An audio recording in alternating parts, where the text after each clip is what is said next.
before we begin evidence in the trial. The questionnaire has been now approved in its contents by counsel based on our hearing yesterday. The only remaining alterations will be the completion of the witness list that would be included in the questionnaire, and I will have a final version to be approved by council before it's printed off and distributed to potential jurors in Ada County. So knowing that we'll still have that final last look with the witness list completed with that. And is it you, Ms. Blake, today for the state? Yes, Your Honor. All right. Do you have any other questions or concerns on the questionnaire other than what we discussed yesterday and what I mentioned here this morning? No, Your Honor, the state has no other concerns. All right. Thank you, Mr. Pryor. On behalf of Mr. Daybell, anything further to add on that questionnaire? No, Court Judge, and as I previously noted to the court, my list of witnesses was provided to your staff, I believe, on either Friday or Saturday evening. So I think I've complied with the court's directive regarding this disclosure of witnesses. All right. Thank you, counsel. The next topic I guess I'll bring up then is it does relate to witnesses at trial. The court's entered an order that the trial will be live streamed on the court's channel.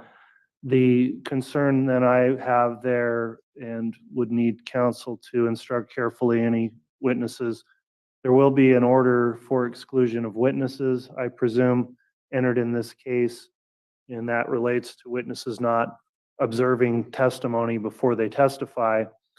I guess 2 points to bring up there. Number one, if there are victims attending the trial, we had this issue come up and made some decisions on that in the prior case where Lori Vallo's trial went through, and who was permitted to remain in court under the victim statute if they were in fact a witness and who was not. So if counsel could just keep that in mind. And then secondly, with it being live streamed, certainly that gives anyone an opportunity to be observing and watching the trial before they testify. And so the court is going to be requiring a witness to testify under oath that they've not been observing trial proceedings before they testify. Otherwise, if I find they violated the exclusionary order, then they may not be permitted to testify. So, Ms. Blake, then on behalf of the state, if you would just keep that in mind in terms of who's going to be in attending trial that may be a victim and witness, in addition to making sure you instruct any potential witnesses that they're not permitted to observe the proceedings on the live stream or in any other way before their testimony, then we'll try to avoid that situation coming up at trial. Your Honor, I think we're finalizing any list of people that intend to attend the trial in person. In anticipation of an exclusionary rule, the state has sent out a letter with our subpoenas, which we always send out. We did add a section regarding the exclusionary rule, advising the witnesses that we believed it would be this court's intention to put that into place, that they would be questioned about it, and that they should not be watching or observing any trial unless otherwise permitted by the court, so such as the victims. All right. Thanks for the representation there, Ms. Blake. Mr. Pryor, any concerns or questions on, and at this point, I guess it is just my intention to have an exclusionary order entered. I'll ask if there is going to be any objection to that. Mr. Pryor, do you agree that would be appropriate to enter in the case? Judge, I think that is appropriate, and I anticipated the court was going to do that based on the Vallow trial. I included actually in my actual subpoenas, Judge, language that directed every witness that has been subpoenaed not to discuss or review the case, look at the trial. It's included as a part of the subpoena that was issued. So if the court looks at some of the subpoenas I'd issued, you will note that there's a section on every one of my subpoenas that talks about the fact that they are not to observe the trial proceedings under any circumstances. So law enforcement officers, all of those folks have been directed to do that. My only concern, Judge, is that many of my witnesses are going to be witnesses that need to be subpoenaed and aren't necessarily would show up voluntarily. So I'm concerned that they may use that as a mechanism to get out of testifying. But if that's the case, we can discuss that during the trial if I think that has occurred. But, other than that, Judge, I agree with your exclusionary rule, and I think it's fair to invoke that. In terms of I understand the state's going to have some victims there. Previously, Judge, the court allowed me a couple of seats for the Vallow trial. I would like the same opportunity to have 2 to 3 seats if possible. I have, I believe on my list, 7 expert witnesses, Judge. And my expert witnesses are obviously not covered by the exclusionary rule. They're allowed to view the proceedings as experts. And at various stages of the trial, I'm going to need these experts to have an opportunity to be able to sit there and view some of the proceedings. So I'm not particularly comfortable with live streaming or letting them view that live stream. I don't have a lot of trust in what's going on there. No offense to the IT people, but I'm going to need some seats for those folks to be present during the trial. So. Okay, well, I'll certainly be able to accommodate some designated seating for approved personnel that might be assisting in the defense of the case.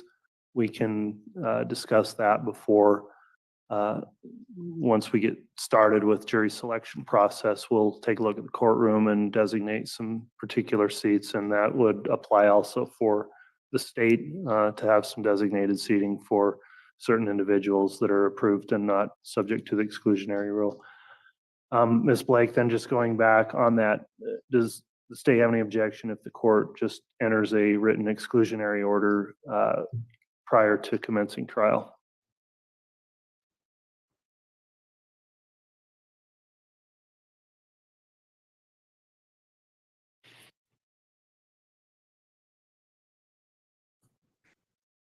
Judge, I think as a general rule, the state does not. I think sometimes a concern comes up that if witnesses are not inclined to testify, they may intentionally review or view some testimony as a mechanism to try to avoid testifying. Only for that reason, I don't know if the court believes that it would be appropriate to do some kind of an admonishment at the outset, in addition to the written order, just advising something along those lines. We don't want to run into that situation for the state or the defense witnesses. I concur, Judge. That's my only concern, is that the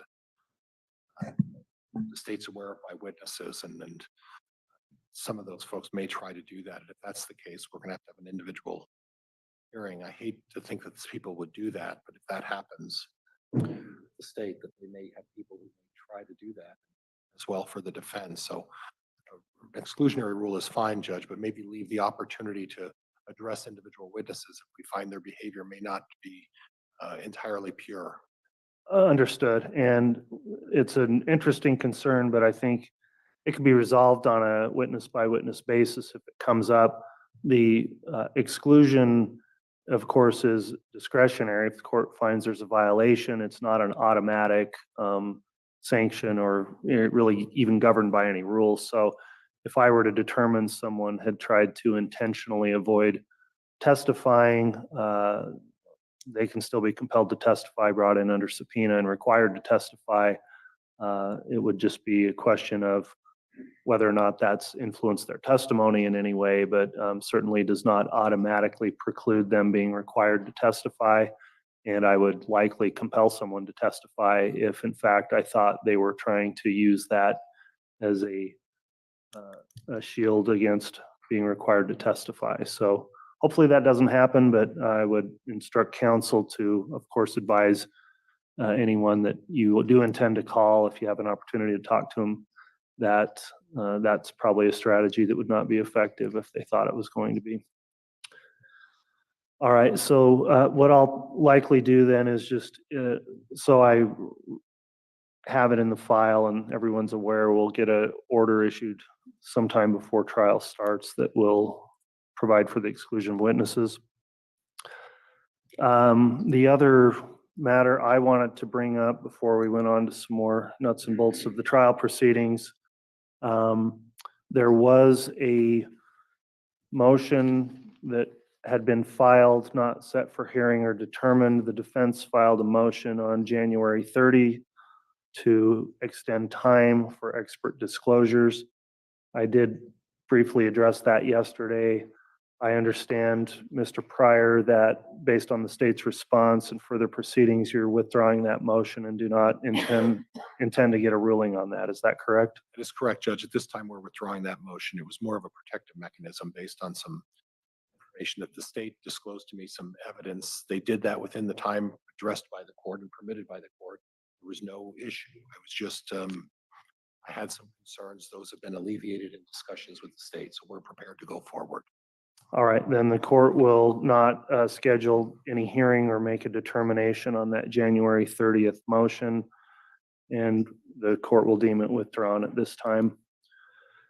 The final procedural issue I wanted to bring up was the filing of an amended indictment, which the state filed 2 days ago. Mr. Pryor, were you aware that an amended indictment was filed in the case? Yes, Judge. All right, on that amended indictment, given the timing, I guess I want to make an inquiry as to whether or not the defense intends to raise any challenge to the amendment on the indictment, and if so, we'd probably need to look at scheduling a hearing on that.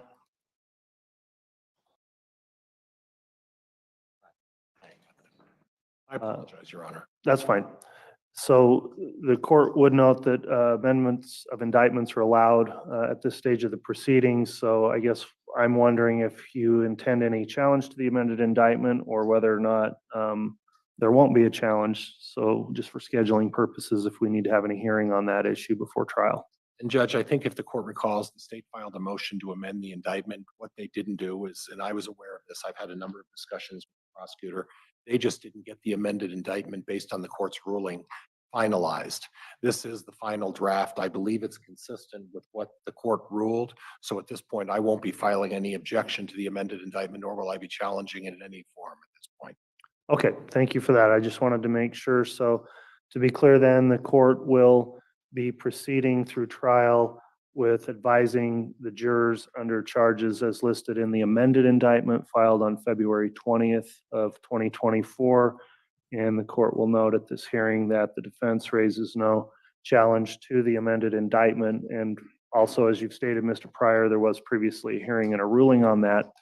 And the court finds also the amended indictment comports with the court's previous ruling. So that will be the governing document as we go forward.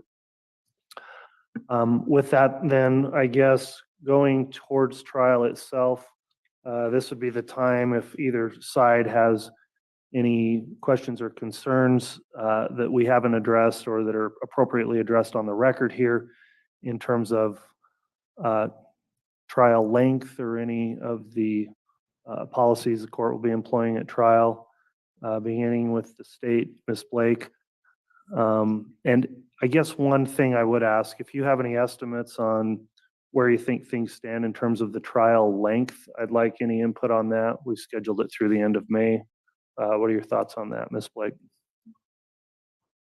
Your Honor, I believe that is still an appropriate end time to put for the trial. I think the parties are committed to seeing if we can move things along. Some of it will depend on how long jury selection takes. I think we'll have a better idea. But I still anticipate right now the trial running through the end of May for scheduling purposes. Okay, thank you. Anything else you'd like to bring up other than advising the court if in fact the state's ready to proceed on those dates?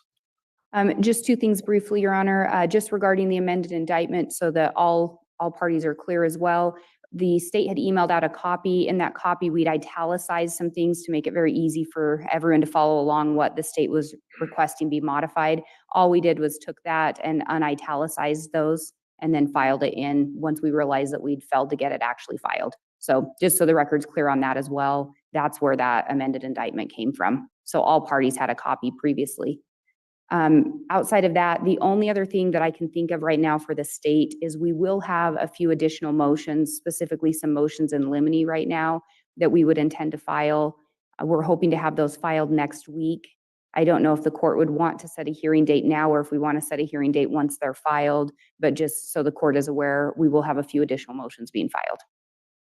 Okay, I'd prefer to probably see the motions and figure out in my calendar where that fits in.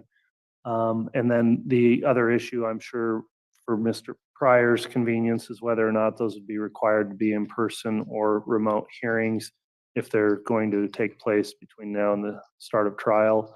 So once those are filed, we'll contact counsel for scheduling hearing if we want to do that before we start trial.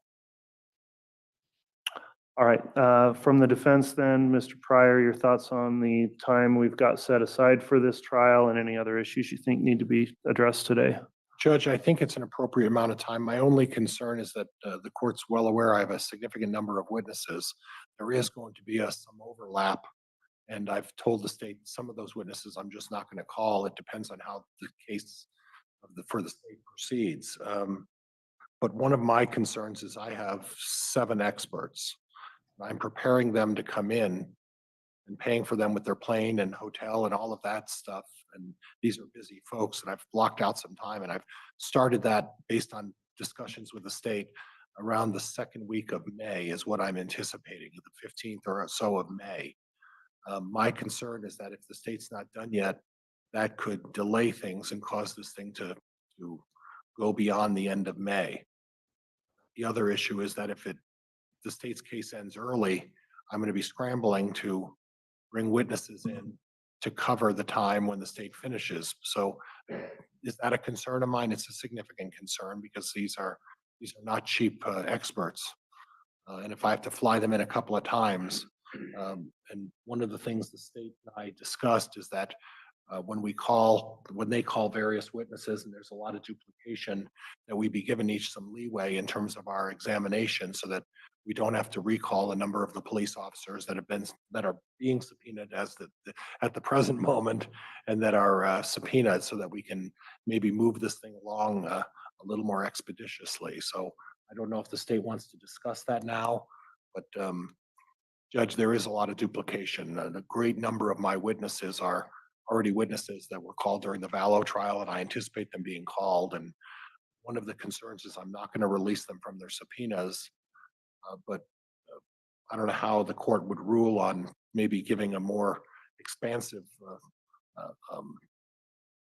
direct and cross-examination to allow this to proceed a little more expeditiously. All right, well, at this point, I wouldn't make any ruling. We just have to see how that plays out in terms of presentation of evidence. But in general terms, I do try to, for efficiency and also just to move things along and not inconvenience witnesses. I don't usually like the practice of putting witnesses on the stand and then having them come back later and being recalled. I think once they're there to testify, if there's a way to get all their testimony out while they're there on the stand, that's my preference. So in terms of latitude of who's doing direct or cross, I think we can work with that as the witness is testifying. And sometimes there is a reason why witnesses come back later, and so it's not a foregone conclusion. But with your concerns there on timing, I guess, Mr. Pryor, you just have to try to make your best estimate of when things are going to be happening based on what you think the state's going to be doing. And it appears the parties are working together, but obviously I'd ask the parties to coordinate as much as possible for timing purposes. And I know the state probably has the same concerns with when people are lined up to testify. And the thing we want to avoid, obviously, is some big delay where there aren't witnesses ready. So to keep the trial moving. All right, well, counsel, Mr. Pryor, do you have any other concerns before we conclude today then? No other concerns, Judge. I will note that there was some discussion at the status yesterday, Judge, about a stipulation regarding a significant number of exhibits that both sides are going to stipulate to and agree that they can be entered as part of the record. And the state provided me a list of that late last night. I'll get that back to them hopefully tonight or tomorrow, and that'll help in the planning of this, because we do have a significant list of items that we're going to just allow in to state and I have been working very closely in trying to get that taken care of as well. All right, I'll note that I am going to be in the short future here making a trip over to Boise for planning purposes. And one of the things I'll do there is confirm. We had some clerks that were cross-deputized in Ada County at the last trial. I'm not certain who is going to be assisting with clerk duties there this time and whether or not they are still cross-deputized or not.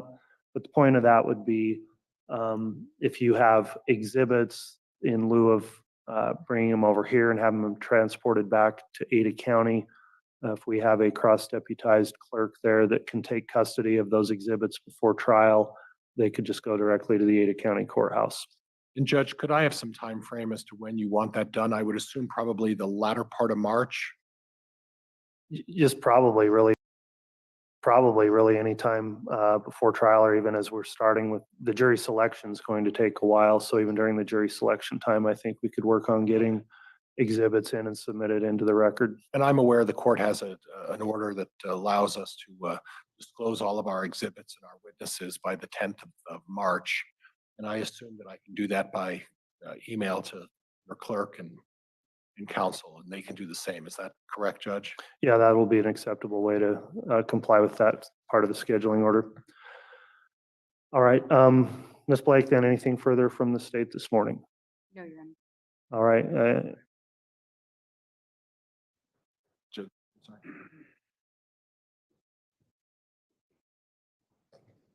No, Judge, that's all. Thank you, Your Honor. all right, counsel, that'll conclude the pretrial conference then. The court will keep in contact with you in regards to the jury selection process and timing of that. We'll get a proposed schedule out. And for those motions in limine, if you could get those filed.